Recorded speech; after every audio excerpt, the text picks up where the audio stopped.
अपने गठबंधन सहयोगियों को कमजोर करने में तो बीजेपी को माहिर माना ही जाता है, लेकिन अपनी ही पार्टी के नेताओं को कमजोर करने की कोशिश शायद पहली बार बीजेपी के अंदर दिख रही है। और ये कोशिशें हो रही हैं यूपी के सीएम योगी आदित्यनाथ के खिलाफ। बीजेपी और संघ दोनों ही योगी आदित्यनाथ को कमजोर करने की कोशिश कर रहे हैं और इसका फायदा उठा रही है यूपी में मुख्य विपक्ष दल सपा, जिसने अब योगी की सेना में ही सेंध लगा दी है।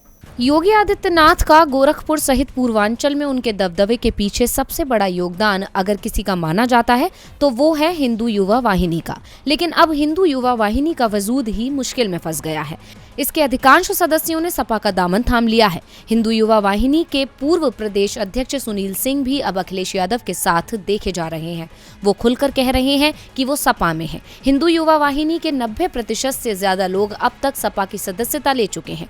गोरखपुर से लेकर पूरे पूर्वांचल में योगी आदित्यनाथ को ताकत देने वाला ये संगठन अब शून्य पर पहुंच गया है और इसे शून्य तक पहुंचाने के पीछे हाथ है आरएसएस का, जिसने योगी आदित्यनाथ का समर्थन करने की ये शर्त रख दी थी कि उन्हें हिंदू युवा वाहिनी को कमजोर करना होगा, इसका वजूद समाप्त करना होगा और सीएम पद के लिए योगी आदित्यनाथ इसके लिए शायद तैयार भी हो गए। लेकिन योगी का दांव अब उन पर भारी पड़ता दिख रहा है, क्योंकि चुनावों के बाद अगर बीजेपी की सरकार बनी भी तो योगी आदित्यनाथ ही सीएम होंगे, इस पर सवाल उठने लगे हैं।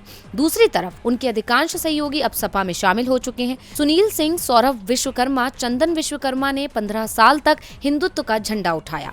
अब ये तीनों ही अखिलेश यादव के साथ हैं। पूर्वांचल में युवा वाहिनी के अधिकतर जिले में संगठन के पदाधिकारी सपा का दामन थाम चुके हैं। अधिकांश जिलों में युवा वाहिनी का संगठन समाप्त हो चुका है।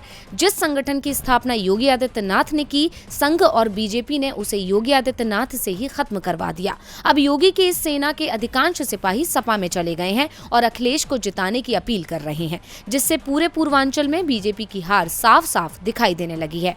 डीवी लाइव की रिपोर्ट।